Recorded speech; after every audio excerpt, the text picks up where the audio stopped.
Alright, Top Flight. I get this message all the time from people that mess up their installs that they know what they're doing and these are cheap. Let me show you how easy this is to put down. I'll even try to do it with my hand holding up the camera here.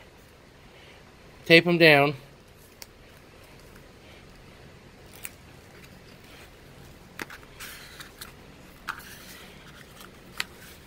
Peel it back.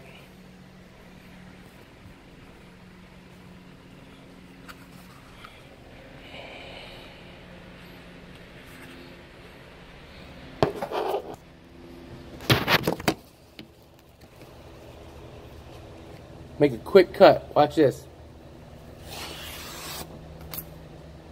You saw that? Just cut it with the razor knife.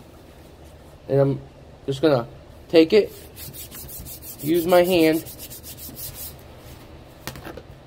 You don't need water, you don't need soap.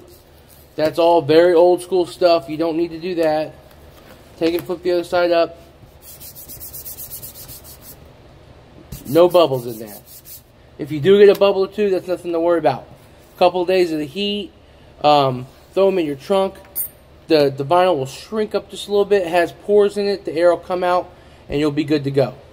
But that's all you have to do.